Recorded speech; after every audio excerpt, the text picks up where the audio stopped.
Di sebuah kota kecil yang tenang, berdiri sebuah rumah kos tua yang sudah ada sejak zaman kolonial. Rumah itu memiliki 8 kamar, tetapi hanya satu kamar yang selalu kosong, kamar nomor 7.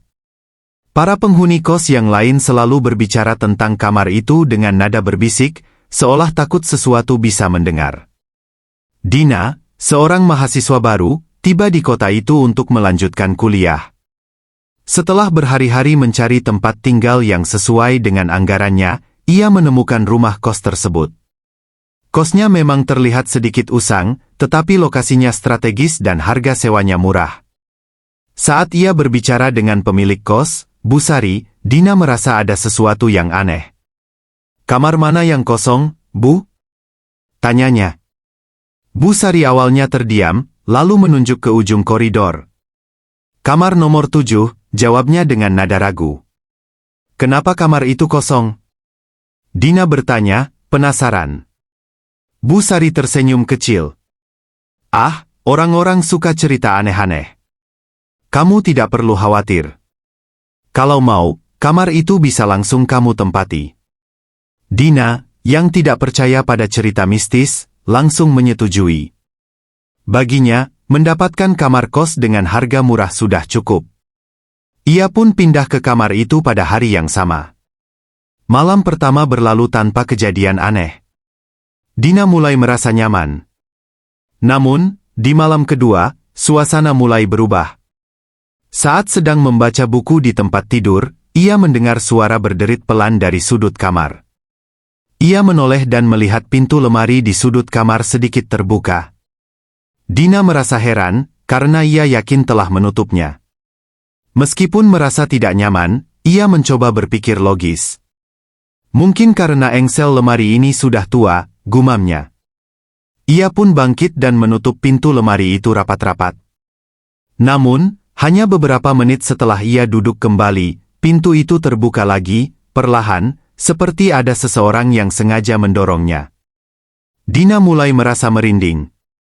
Ia menutup pintu itu lagi dan meletakkan kursi di depan lemari agar tidak terbuka. Namun, malam itu, ia merasa ada sesuatu yang terus memperhatikannya. Saat mencoba tidur, ia mendengar suara langkah kaki di dalam kamarnya. Suara itu berulang-ulang, dari dekat pintu menuju tempat tidurnya, lalu berhenti. Dina membuka mata dan menyalakan lampu, tetapi tidak ada siapapun di sana. Malam-malam berikutnya semakin mencekam. Dina mulai mengalami mimpi buruk. Dalam mimpinya, seorang wanita berpakaian putih dengan wajah pucat berdiri di ujung tempat tidurnya. Wanita itu tidak berbicara, tetapi matanya yang kosong seolah menatap langsung ke dalam jiwa Dina. Suatu malam, Dina terbangun karena mendengar suara berbisik dari arah lemari. Suara itu lirih, tetapi jelas. "Pergi, pergi." Dengan tubuh gemetar, Dina mendekati lemari itu dan membukanya. Lemari itu kosong, tetapi hawa dingin menyelimuti tubuhnya. Dina menutup lemari itu dengan cepat dan kembali ke tempat tidur, membungkus dirinya dengan selimut sambil menangis. Puncak teror terjadi seminggu setelah Dina menghuni kamar itu. Saat sedang membaca di tempat tidur, lampu kamar tiba-tiba berkedip-kedip, lalu padam. Dalam gelap, Dina merasakan kehadiran sesuatu. Ia merasakan kasurnya bergoyang, seperti ada seseorang yang duduk di ujungnya. Dengan tubuh gemetar, ia menyalakan lampu darurat dari ponselnya. Di sana, tepat di ujung tempat tidurnya, duduk seorang wanita dengan rambut panjang acak-acakan. Wajahnya pucat seperti mayat, dan matanya menatap kosong ke arah Dina. Wanita itu membuka mulutnya perlahan, dan dari bibirnya yang pecah keluar suara parau, "Ini kamarku." Dina menjerit dan lari keluar kamar. Ia langsung mengetuk pintu kamar Bu Sari dengan panik. Saat Bu Sari membukakan pintu, Dina langsung bercerita dengan suara terisak. Wajah Bu Sari berubah pucat saat mendengar cerita Dina. "Aku sudah menduga ini akan terjadi," kata Bu Sari pelan. "Kamu tidak salah. Memang ada sesuatu di kamar itu." Dina menatap Bu Sari dengan bingung. "Apa maksudnya, Bu? Siapa wanita itu?" Bu Sari menghela napas panjang. Beberapa tahun lalu, ada seorang penghuni yang tinggal di kamar itu. Namanya Ratna. Dia mahasiswa seperti kamu, tapi hidupnya penuh tekanan. Suatu malam, dia ditemukan meninggal di kamar itu. Dia mengakhiri hidupnya sendiri. Sejak saat itu, banyak penghuni kamar itu yang mengalami kejadian aneh. Tidak ada yang tahan lebih dari beberapa hari. Mendengar cerita itu, Dina memutuskan untuk segera pergi dari kos tersebut. Namun, saat ia kembali ke kamar untuk mengambil barang-barangnya, ia merasakan hawa dingin yang mencekam. Suara langkah kaki terdengar lagi, semakin mendekat. Ketika Dina melangkah keluar dari kamar, suara bisikan itu terdengar lagi, kali ini lebih jelas. "Kamu tidak bisa lari dariku."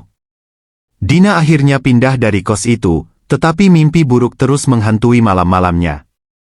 Ia sering merasa seperti sedang diawasi, bahkan di tempat tinggalnya yang baru. Hingga kini, kamar nomor 7 tetap kosong. Tetapi, para penghuni kos mengaku sering melihat bayangan bergerak di balik jendela kamar itu, meskipun tidak ada siapapun di dalamnya. Setelah pindah dari kos itu, Dina berharap semuanya akan kembali normal. Ia menyewa kamar baru di sebuah apartemen kecil yang jauh lebih modern dan terang. Namun, ketenangan itu hanya bertahan sementara. Beberapa malam setelah pindah, Dina mulai mengalami mimpi buruk lagi.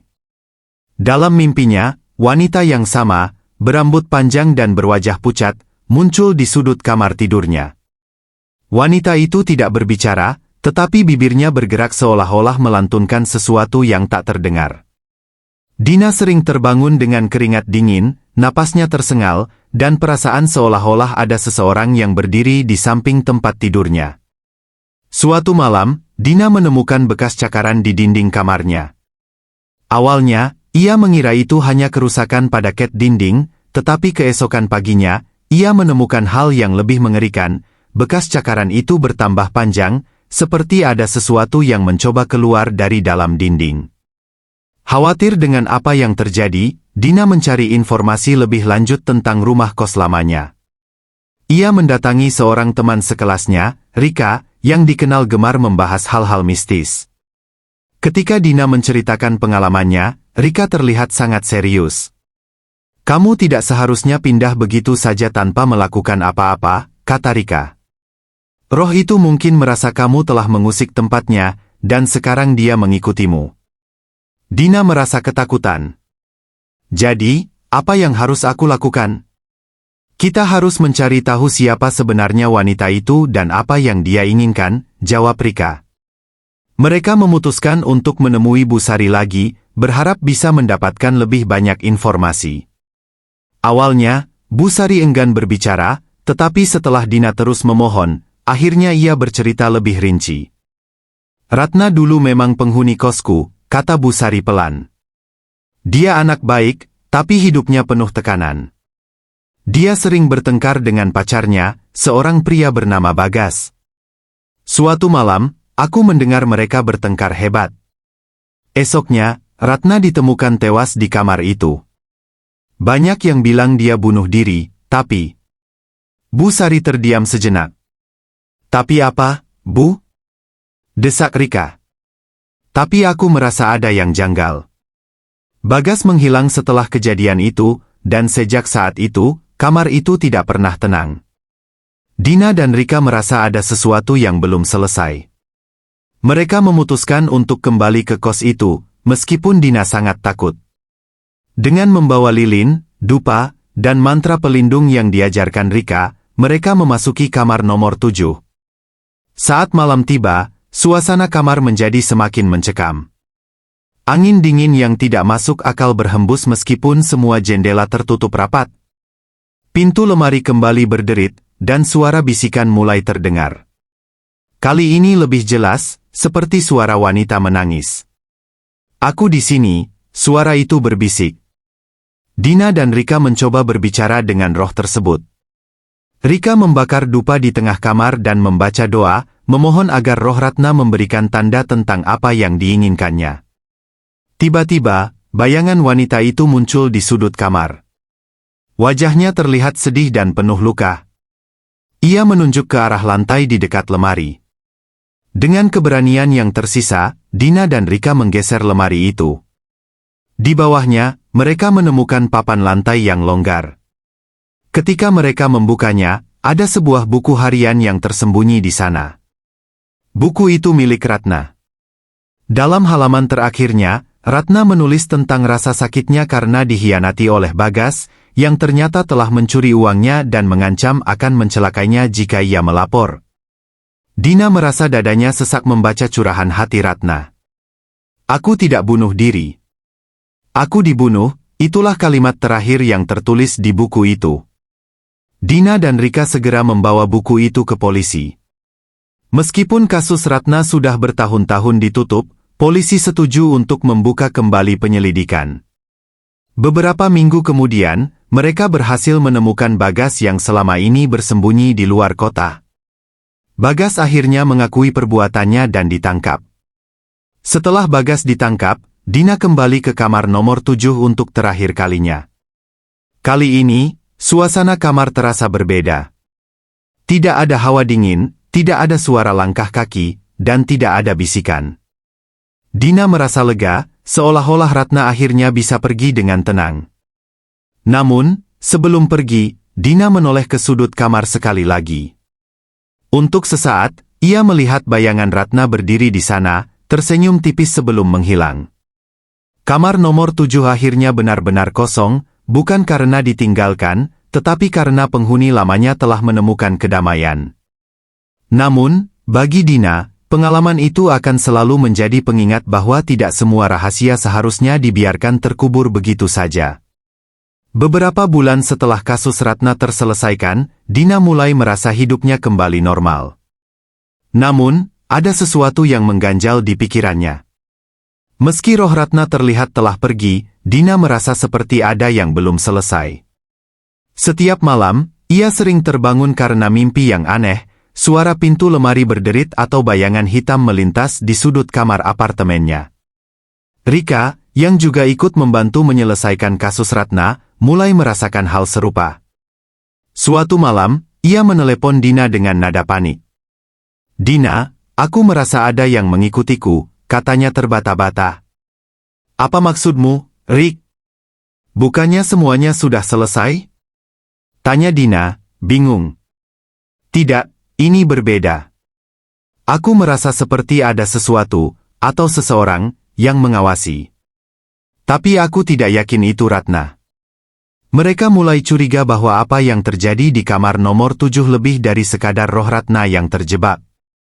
Mereka memutuskan untuk mencari tahu lebih dalam. Rika, yang memiliki kenalan seorang dukun, mengajak Dina untuk meminta bantuan.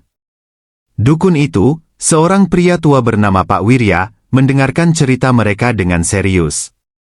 Setelah merenung sejenak, ia berkata, "Ratna mungkin sudah pergi. Tapi jejak energi negatif yang ditinggalkan di kamar itu bisa memanggil sesuatu yang lain. Sesuatu yang lebih tua dan lebih berbahaya." Dina dan Rika merasa merinding mendengar pernyataan itu. "Jadi, apa yang harus kami lakukan?" tanya Dina. "Kalian harus kembali ke kamar itu. Tetapi kali ini, kita akan menutup semua celah yang bisa mengundang makhluk lain masuk. Kalau tidak, energi itu akan terus menyebar dan bisa mencelakai orang lain." Mereka pun kembali ke kamar nomor 7 bersama Pak Wirya. Saat mereka memasuki kamar itu, suasana terasa jauh lebih berat daripada sebelumnya. Udara dingin menusuk kulit, meskipun tidak ada angin. Lemari tua yang biasa bergerak sendiri kini tampak lebih gelap, seolah-olah ada bayangan yang berdiam di dalamnya. Pak Wirya menyiapkan sesajen dan menyalakan dupa. Ia mulai melantunkan mantra, memohon perlindungan dan mengusir energi jahat yang tersisa. Saat itu, pintu lemari tiba-tiba terbuka dengan keras, dan suara tawa pelan terdengar di seluruh ruangan. "Itu bukan Ratna," kata Pak Wirya dengan nada tegas. "Ini sesuatu yang memanfaatkan energinya untuk tetap ada." Pak Wirya meminta Dina dan Rika untuk tetap diam dan tidak menunjukkan rasa takut. Ia terus membaca mantra, tetapi energi di kamar itu semakin kacau. Tiba-tiba, sebuah bayangan hitam besar muncul di sudut kamar, mengeluarkan suara geraman rendah.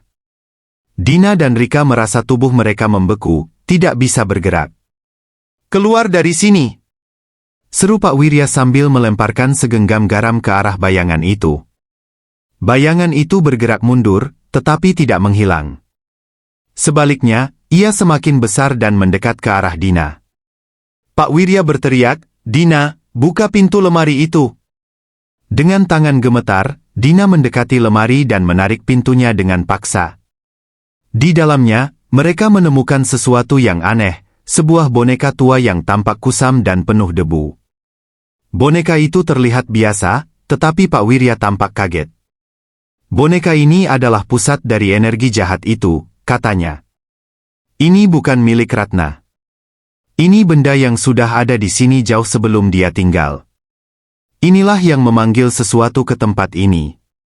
Pak Wirya segera membakar boneka itu di luar kamar, sambil membaca mantra untuk mengusir sisa energi jahat yang tersisa.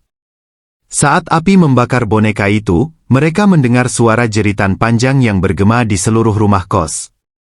Setelah api padam, suasana menjadi hening. Udara di kamar itu terasa lebih ringan, dan untuk pertama kalinya, tidak ada lagi hawa dingin yang mencekam. "Kamar ini sekarang aman," kata Pak Wirya, menatap Dina dan Rika. "Tetapi ingatlah, benda-benda seperti ini bisa menjadi penghubung bagi makhluk yang tidak seharusnya berada di dunia kita. Jangan pernah abaikan tanda-tanda kehadiran mereka." Dina dan Rika meninggalkan kos itu dengan perasaan lega, tetapi juga penuh rasa waspada. Meski kamar itu kini aman, pengalaman mereka menjadi pengingat bahwa ada kekuatan yang tidak bisa dijelaskan di dunia ini. Kamar nomor 7 kini kembali disewakan, tetapi hingga kini, tidak ada yang mau tinggal di sana lebih dari 1 malam. Sebuah desas-desus baru mulai menyebar di kalangan penghuni kos. Setiap malam Jumat, suara tawa kecil masih terdengar samar dari arah lemari yang kini kosong. Setelah pembakaran boneka tua itu, Dina dan Rika yakin semuanya telah selesai. Kehidupan Dina berjalan lebih tenang. Ia mulai fokus pada kuliah dan berusaha melupakan kejadian menyeramkan itu. Namun, ketenangan itu tidak berlangsung lama.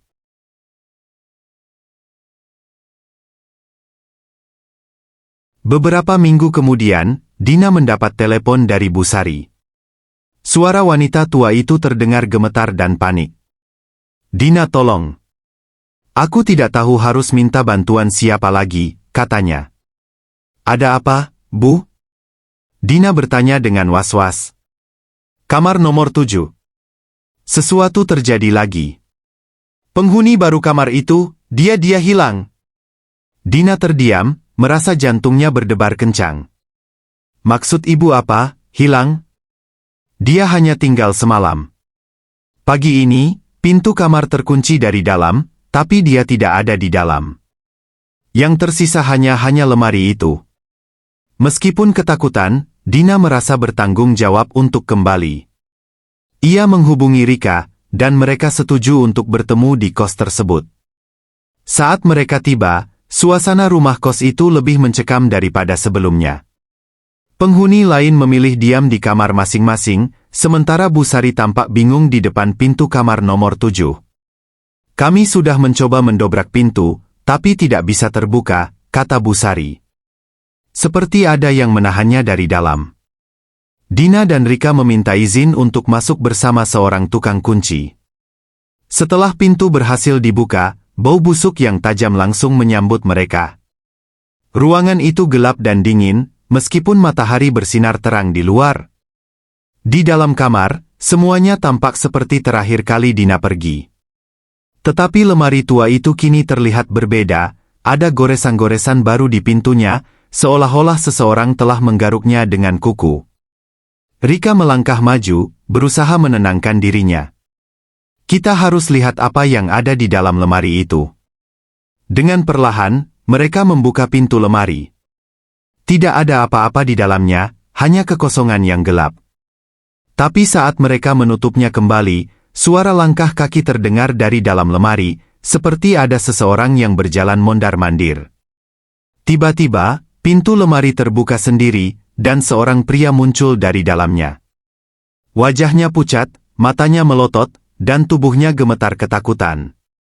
Dia adalah penghuni baru kamar itu.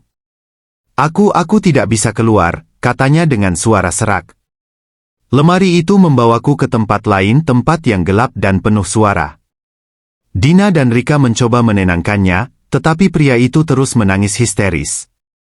Ada sesuatu di sana di balik lemari. Itu menungguku.